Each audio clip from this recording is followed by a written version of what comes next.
Sir வணக்கம். வணக்கம் வணக்கம் சார், இப்போ பரவலாகவே பார்த்தீங்கன்னா புட்டப் கேஸ் நிறைய ஒரு அப்பாவின் மேலே போட்டு அதனால் அவங்க குடும்பத்தோட பொருளாதாரம், அவங்க மன உளைச்சல் ஆளாகி அவங்க வாழ்வாதாரமே பாதிக்கப்படுற நிலைமை பரவலாக இருந்துகிட்டு இருக்கு. குறிப்பாக பார்த்தீங்கன்னா சீவலப்பேரியிலேருந்து ஒரு குடும்பம் நம்மகிட்ட வந்தாங்க. அவங்களோட கணவரையும் இந்த மாதிரி புட்டப் கேஸ் போட்டு 307 போட்டு ரொம்ப வஞ்சிக்கிற மாதிரியும், ரொம்ப அவங்க வந்து வாழ்கிறதுக்கே வழி இல்லை, 2 பொட்டப்பிள்ளையை பற்றி வச்சுருக்கேன், எனக்கு வேறு வழியே இல்லை, எங்களுக்கு வந்து அரசாங்கம் தான் பதில் சொல்லணுங்கிற மாதிரி நம்மகிட்ட வந்தாங்க. அப்போ உங்களோட வழக்கறிஞர் யாரும் கேட்கும்போது மிஸ்டர் துர்ராஜ் சார்னு சொன்னாங்க. உங்களோட கருத்து இந்த பர்டிகுலர் கேஸில் என்ன? பொதுவாகவே இந்த புட்டப் கேஸ் போட்டு ஒருத்தவங்க ஒரு வாழ்வாதார கோட்டுக்கு கீழே இருக்கிற ஒரு குடும்பத்தை இவ்வளோ வஞ்சிக்கிறது நீங்கள் எப்படி பார்க்குறீங்க? அதாவது பொதுவாக பொய் வழக்குகள் என்பது இப்போ திருநெல்வேலி மாவட்டம், தூத்துக்குடி மாவட்டத்தில் சிவலப்பேரி மட்டும் இல்லை, கங்கை கொண்டான், நாங்குநேரி தாலுகா, தாலுகா காவல் நிலையம், இப்படி பல காவல் நிலையங்களில் பொய் வழக்குகள் வந்து சர்வசாதாரணமாக போட்டுட்டு வராங்க. இது நீங்கள் இதை உயர்நீதிமன்றத்தை வந்து இதில் சில இதுகளில் வந்து கண்டிச்சிருக்கு. அதை முறைப்படி உயர்நீதிமன்றத்துக்கு யாராவது ஒருத்தர் எடுத்துகிட்டு போகும்போது தான் இதனுடைய உண்மையான இது, அதாவது இதனால் போலீஸ் காவல்துறையினர் தங்களுடைய அதிகாரத்தை தவறுதலாக எவ்வளோ தூரம் பயன்படுத்தியிருக்காங்க, அதனால் அப்பாவி பொதுமக்கள் எவ்வளோ பாதிக்கப்பட்டிருக்காங்கங்கிற விவரங்கள் தெரிய வரும்.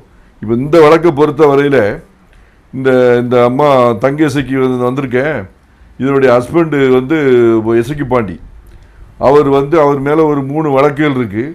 அந்த வழக்குகளுக்காக சரி இப்போ சிவலப்பேரியில் இருந்தால் மேலும் நமக்கு போலீஸ் தொந்தரவுன்னு சொல்லி அந்த பையன் போய் தூத்துக்குடி சென்னையில் போய் வேலை பார்க்குறான்.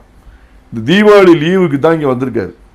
வந்த இடத்துல அவருக்கு காய்ச்சல் முடிஞ்ச உடனே பழையபடி சென்னைக்கு வேலைக்கு போகணும்னு சொல்லி இருந்திருக்காரு. அன்னைக்கு பர்டிகுலரான அன்னைக்கு மாத்திரை வாங்குறதுக்காக தான் சிவலப்பேரி பஜாருக்கு வந்திருக்காரு.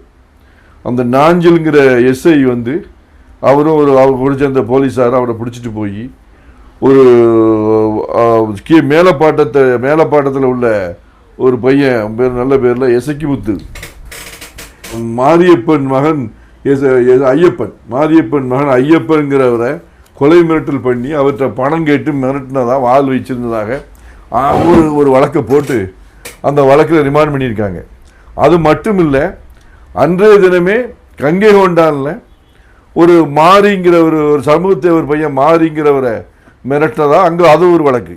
2 வழக்குகளை பதிவு பண்ணி எந்த விதமான சம்பவமே நடக்காமல் ஒரு தாளில் மட்டும் கையெழுத்து வாங்கி இந்த குடும்பத்தினுடைய ஒட்டுமொத்த இதுவும் ஒரே நாள் இரவில் மாறுது. அவர் உடனடியாக ரிமாண்ட் பண்ணுறாங்க. இப்போது குண்டாசு போடுறதுக்காக சில இந்த புட்டப் கேஸ் வேணுங்கிறதுக்காக கங்கை கொண்டான்லேயும் ஒரு புட்டப் கேஸ். இந்த பாருங்க, இந்த ஐயப்பன் வந்து அவரே கையெழுத்து போட்டு அவட விட்டு கொடுத்துருக்காரு. நான் எந்த விதமான புகாரும் கொடுக்கல, எசக்கி பாண்டிங்கிறவர் எனக்கு யாருன்னே தெரியாது அப்படின்னு சொல்லி அந்த பிணை இன்னைக்கு வந்துச்சு. இன்னைக்கு 12/11 வந்துச்சு. அரசு தரப்பில் பதில் சொன்னால் பெயில் விட்டுறக்கூடாங்கிறதுக்காக அரசு வழக்கறிஞரை வச்சு வாயிலா வாங்கிட்டாங்க. இப்படி வந்து சில இந்த குடும்பம் மட்டும் இல்லை, இது போன்று பல குடும்பங்கள், அதாவது அவங்க இந்திய குடிமக்களாக இல்லையாங்கிற சந்தேகத்தில் இருக்கிற அளவுக்கு உள்ளூரில் யாரையுமே இருக்கக்கூடாதுங்காங்க. அதாவது சட்ட ஒழுங்கு பிரச்சனைகள் இருக்குது, நான் இல்லைன்னு சொல்லலை. அதுக்காக யாருமே உள்ளூரில் இருக்கக்கூடாது, யாருமே உள்ளூரில் ஆம்பளையால் உள்ளே இருந்தால் நீ வந்து மேலே வழக்கு போடுவங்கிறது இது எதை காட்டுதுன்னா, பழையபடி சிடி ஆக்ட், அதாவது கிரிமினல் ட்ரைப்ஸ் ஆக்ட் பழையபடி இந்த அரசாங்கத்தை அமுல்படுத்தியிருக்கோங்கிற ஒரு சந்தேகத்தை ஏற்படுத்துது. அந்த காலத்தில் வெள்ளைக்காரன் காலத்தில் தான் சிடி ஆக்டை போட்டு இந்த இன மக்கள் வந்து வீட்டிலே இருக்கக்கூடாது, இரவான காவல் நிலையத்தில் போய் கை நாட்டு வைக்கணும், காவல் நிலையத்தில் இருக்கணும். பக்கத்து ஊரில் ஒரு விசேஷத்துக்கு போகணுன்னா கூட நாதாரி சீட்டுன்னு சொல்லி, இப்போ நம்ம ஃபாரின் போகிறதுக்கு பாஸ்போர்ட் வாங்குற மாதிரி காவல் நிலையத்தில் அந்த நாதாரி சீட்டை வாங்கிட்டு தான் பக்கத்து ஊருக்கே போக முடியும். நாதாரி சீட்டை வாங்கிட்டு இங்கேருந்து போகிறவர் அங்கே உள்ள விஓட்ட, அந்த எந்த ஊருக்கு அவர் வாங்கிட்டு போகிறாரோ அந்த ஊர் விஓட்ட, நான் இந்த விசேஷத்துக்காக வந்தேன், இந்த விசேஷம் அட்டன் பண்ணிட்டாரு, திருப்பி அவர் கிளம்பிட்டாருன்னு சொல்லி அங்கே உள்ள விஓட்ட அந்த பாஸ்போர்ட்டை அந்த நாதாரி சீட்டில் கையெழுத்து வாங்கிட்டு வந்து அதை கொண்டு வந்து இந்த விஏஓட்ட கொண்டு கொடுக்கணும். இப்போ இது வந்து சிடி ஆக்டில் இருந்துச்சு. சிடி ஆக்டை எடுக்கிறதுக்கு எத்தனையோ தலைவர்கள் போராடி அந்த சிடி ஆக்டை எடுத்தாங்க.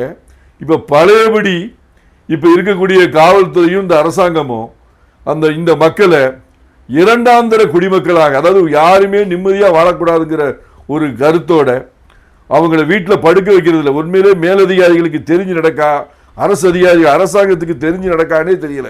இங்கே இருக்கக்கூடிய காவல்துறை அதிகாரிகள் மிக கொடுமையாக, அதாவது கொடுமைன்னா ஒரு அயல் நாட்டிற்கு கூட இந்த மாதிரி ஒரு சுதந்திர டெமோக்ராட்டிக் கண்ட்ரிங்கிறதே இல்லைங்கிற அளவுக்கு ஒரு பெரிய அடக்குமுறை நடந்துக்கிட்டு வருது. இப்போ பாருங்க, அடுத்தால கேட்கும் போது இவங்க மேலே 6 கேஸுங்கிறது. இந்த மாதிரி வழக்கு போட்டால் 100 கேஸ் கூட ஒருத்தருக்கு இருக்கும், பொய் கேஸு போட்டால். இதை சொல்லி இப்போ நான் இந்த விஷயத்த அந்த எஸ்கி பாண்டியனுடைய மனைவியை சொல்லுவா, நீ அவட்டு இது என்ன நடந்துச்சுன்னு கேளுங்க. நீ சொல்லுமா. சார், என்னோட வீட்டுக்காருக்கு வந்து எப்போ பார்த்தாலும் பிட்டப் கேஸ் போட்டு உள்ள தள்ளுதாங்க. இப்போ நாங்கள் சென்னையிலேருந்து வந்து சிவலப்பரிக்கு வந்து 5 வருஷம் ஆகுது. 5 வருஷமாக என் வீட்டுக்காருக்கு 5 கேஸு பிட்டப்பை போட்டு அது இந்த நாஞ்சில் சார் வந்ததுலேருந்து ரொம்ப இப்போ எங்களை பண்ணுதார். இருக்க விட மாட்டாங்க. நைட்டு வந்தால் ஊரில் சிவலப்பரிக்கு வந்தாலே நீ நைட்டு ஊரில் இருக்கக்கூடாது, உடனே கிளம்பி போகணும். வாய்தாக்கு வந்தால் கூட வாய்தாவை நீ அட்டன் பண்ண வேண்டாம், நான் பிடிவாரன் வந்து நான் தானே பிடிக்க போகிறேன் உன்னை, நீ ஊரை விட்டே காலி பண்ணு அப்படிங்கிறது. நான் 2 பொன் குழந்தைங்களை வச்சுக்கிட்டு இருக்கேன். அன்றைக்கி நைட்லாம் 12 மணிக்கு என் வீட்டுக்கு கதவை வந்து தட்டுறாங்க, இருக்காரா இல்லையாமான்னு கேட்குறதுக்கு. நான் நாளைக்கு என் பிள்ளை ஏஜ் அட்டன் பண்ணும். அப்போ வந்து நான் என்ன நிலமையில ஆகும்னு உங்களுக்கு எல்லாருக்கும் தெரியும். இப்போ வந்து பார்த்தீங்கன்னா இங்கே சிவலப்பேரியிலேருந்து ஆத்துப்பாலத்துலேருந்து என் வீட்டுக்கார் வந்து செல்லுக்கு ரிப்பேர் தான் பார்த்துட்டு வந்துக்கிட்டு இருந்தார். அப்போ வந்து ஆத்துப்பாலத்துக்கு அந்த பக்கம் வரையில் இந்த ஜீப் டிரைவர் ஒருத்தர் இருக்கார், அவர் பேர் எனக்கு தெரியாது. ஜீப் டிரைவர் பார்த்துருக்காரு, தாலுகா ஸ்டேஷனில் வச்சு பார்த்துருக்காரு என்னோடய வீட்டுக்காரன். உடனே நாஞ்சில் சாருக்கு ஃபோன் பண்ணி, மெட்ராஸ் இசைக்கு வந்துக்கிட்டு இருக்கான் சார், நீங்கள் போய் பிடிங்க அப்படின்னு சொல்லி 6 போலீஸு 3 வாகனத்தில் போயிருக்காங்க, இருசக்கர வாகனத்தில் போய் என்னோட இருசக்கர வாகனம் மொத்தம் 4 இருசக்கர வாகனம் உள்ளே கிடக்கு. சும்மா பிட்டப் போட்டு தள்ளி என்னோட வாகனத்தை ஃபுல்லாமே இது பண்ணி வச்சுருக்காங்க. இப்போ என்னோட பேரில் இருக்கிற சக்கர வாகனத்தில் அதுக்கு எதுவுமே பிரச்சனையே கிடையாது. இப்போ வேண்டாதைக்கு பிடுங்கி கொண்டு போட்ட மாதிரி வலுக்கட்டாயமாக பிடிச்சி என் வீட்டுக்கார பைக்கில் உட்கார வச்சு தூக்கிட்டு போய் ரிமாண்ட் பண்ண இடம் ஆத்துப்பாலத்துக்கு அங்கே கேஸ் போட்டிருக்கிறது என்னோட ஊரில் சிவலப்பேரியில் வந்து மாத்திரை தான் வாங்க வந்தார். அப்போ இங்கே வந்து அது பஞ்சாயத்து ஆஃபீஸ்னு ஒன்று இருக்குது, அங்கே வந்து கேஸை போட்டிருக்காங்க, பிட்டப் கேஸு. அந்த பையன் வந்து எனக்கு இசைக்கு பாண்டிக்கு எந்த பிரச்சனையும் கிடையாது, அவன் வந்து எனக்கு தெரியவே தெரியாது. அப்போ நாஞ்சில் சார் போய் சும்மா ஒரு வெள்ளை பேப்பரில் தான் கையெழுத்து வாங்கியிருக்காரு. வாங்கிட்டு ஒன்றும் பிரச்சனை இல்லை, இந்த மாதிரி இப்படி ஒரு சார்ஜ் போட தான் உனக்கிட்ட வாங்குதம்னு சொல்லியிருக்காரு. அவன் பத்திரத்தில் அடித்து எனக்கு தந்திருக்கான், அந்த மணிகண்டன் ஐயப்பன்னு சொல்லி தந்திருக்கான், அவனோட ஆதாரையும் தந்திருக்காங்க. இப்போ என்னென்னா என்னோட வீட்டுக்கார குண்டாசில் அடைக்கிறதுக்கு கங்கை குண்டானை சேர்ந்த மாரியப்பண்ணையும் போட்டு இப்போ 2 வழக்குகள் என் வீட்டுக்கார மேலே பதிவு பண்ணிருக்கு. ஆனால் பொய் வழக்கு அவ்வளவுமே பொய் வழக்கு தான் போடுதா. நாஞ்சில் சாரால் என் குழந்தைகளுக்கும் கொடுத்து என் புருஷனை குண்டாசில் அடைச்சாங்கன்னா நான் என் புருஷனுக்கு என் பிள்ளைகள் 2 பேர்த்துக்கு நான் மருந்து வாங்கி கொடுத்து நானும் மருந்தை குடிச்சிட்டு செத்துருவேன். நீங்கள் தமிழக அரசுக்கு வந்து இந்த காணொலி மூலமாக என்ன சொல்ல நினைக்கிறீங்க? முதலமைச்சருக்கு என்ன சொல்ல நினைக்கிறீங்க? முதலமைச்சர் வந்து இந்த 2 பெண் குழந்தைக்காண்டி அவர் என்ன செய்யணுமோ, என்னோட வீட்டுக்கார் எந்த தப்புமே பண்ணலை, அவருக்கு எல்லாமே கேஸ் ஃபுல்லாமே ஒன்றுத்துக்காத பிட்டப்பு தான் இருக்குது. இது வேண்டாதைக்கு 307 கேஸை போட்டு விட்ருக்காங்க. வேண்டாதைக்கு பண்ணணும்னு பண்ணி போன வருஷத்தில் நாஞ்சில் சார் உள்ளே வந்தார், ஸ்டேஷனுக்கு வந்தார். அப்போ இதே மாதிரி 307 கேஸ் போட்டு தான் என்னை அடைச்சார். அடைக்கல, நான் ஒரு இதில் ஃபெயில் எடுத்துட்டேன். இப்போ வந்து 2 கேஸ் பதிவு பண்ணியிருக்காங்க. ஆனால் இதுக்கு வந்து முதலமைச்சர் எங்களுக்கு என்ன உண்டுமோ அதை எங்களுக்கு செய்யணும் கண்டிப்பாக. இல்லை நான் என் பிள்ளைகளை விட்டுட்டு 2 பிள்ளைகளுக்கு இந்த மருந்தை குடிச்சிட்டு நாங்கள் சாக தான் போகிறோம் 3 பேருமே. என்னோட புருஷன் வரப்போல தான் நான் இருந்துக்கிட்டு இருக்கேன். நான் வந்து லவ் மேரேஜ் தான் பண்ணேன்.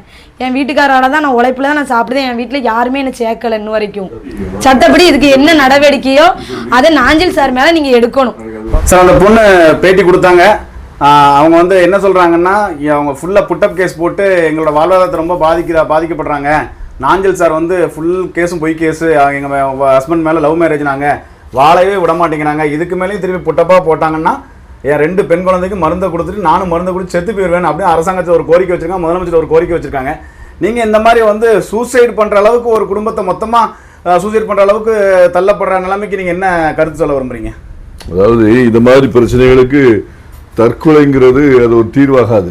முதல்ல அதை நான் அவளுக்கு அட்வைஸ் பண்ணுறேன். சட்டப்படி நம்ம என்ன உண்டோ, இப்போ ஏற்கனவே காலையில் முதலமைச்சருக்கு சம்மந்தப்பட்ட உயர் அதிகாரிகளுக்கு எல்லாத்துக்குமே இந்த மாதிரி பொய் வழக்கு போட்டு என் கணவரை உள்ளே அடைச்சிருக்காங்க, அதனால் என் குடும்பமே நடுத்தருவில் நிற்கி வாழ்வாதாரம் பாதிச்சிருக்கு, பொருளாதார ரீதியாக நாங்கள் ரொம்ப பாதிக்கப்பட்டிருக்கோம். என் 2 பிள்ளைகளும் பள்ளிக்கூடம் போக முடியாமல் ஜெயிலுக்கும் கோர்ட்டுக்கும் வக்கீல் ஆஃபீஸுக்கும் அலைஞ்சிக்கிட்டு இருக்கோம்னு சொல்லி மனு அனுப்பியிருக்கோம். கிட்டத்தட்ட இன்றைக்கி முதலமைச்சருக்கு, எஸ்பிக்கு, டிஐஜிக்கு, கலெக்டருக்கு எல்லாத்துக்கும் மனு அனுப்பியிருக்கோம்.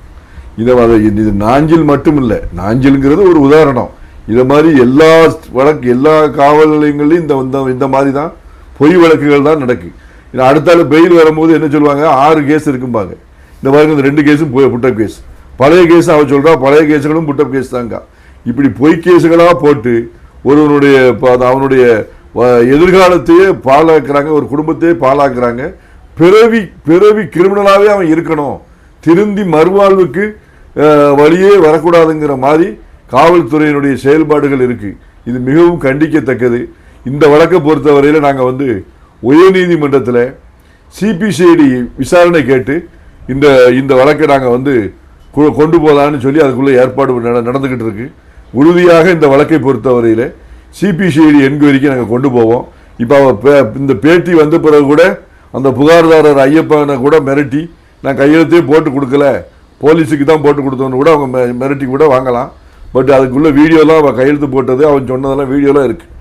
ஸோ நான் என்ன சொல்கிறேன்னா, இது செவலப்பேரி காவல் நிலையத்தை மட்டும் இல்லை, ஒட்டுமொத்த திருநெல்வேலி தூத்துக்குடியில் இருக்கக்கூடிய பெரும்பான்மை சமூகங்கள், இந்த சமூகம் மட்டும் இல்லை மற்ற சமூகங்கள் இதில் ரொம்ப பாதிக்கப்படுது.